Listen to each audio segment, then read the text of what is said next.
Энэ 20 ангиудад хүний эрх бол ноцтой зөрчигдөж байна. Тэгэхээр зандан шатар дарга бол чуулганы нээлтэн дээр бид нар энэ жил хүний эрхийн асуудлыг онцгой авч үзнэ гэсэн. Тэгэхээр хүний эрхийн үндэсний комисс бол сайн ажиллаж байна. Зайшгүй одоо зөвлөмжүүдийг гаргаж байна, ажиллаж байна. Би бол энийг л баярж байна, саашааж байна. 20 ангиуд дээр ноцтой байдал үүссэн учраас манай улсын их хурлын 4 гишүүн хууль санаачилсан байгаа.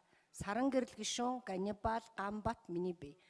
Бид юу гэсэн шаардлага тавьсан бэ гэхээр хөгжлийн бэрхшээлтэй иргэд, хүүхэд, бага насны хүүхдтэй эмэгтэйчүүд, суур өвчтэй ахмад насныг одоо заавал тэнд ингээ хориод дах шаардлага байхгүй. Менежмент хийгээд ингээ муухарлаад авахгүйгээр тэр зорчих эрх хязгаарлах тэр 1 сарын 1-ээс электрон гав гэдэг юм зүүгээд тэр гэр оронд нь гаргаж болдгоо мó. Энэ дээр анхаараач гэсэн ийм хууль санаачилсан. Харамсалтай нь гишүүд эрүүгийн хуульд бол өөрчлөлт оруулж болохгүй гэд одоо хойш тавьсаар агаад бид нар энэ хуулиа засгийн газарт хүлээлгэж өгсөн байгаа. Тэгэхээр засгийн газар энэ хуулийг яаралтай хэлцэх хэрэгтэй байна. Бид нар чинь ард иргэдтэй хүнлэг хандмаар байна шүү дээ.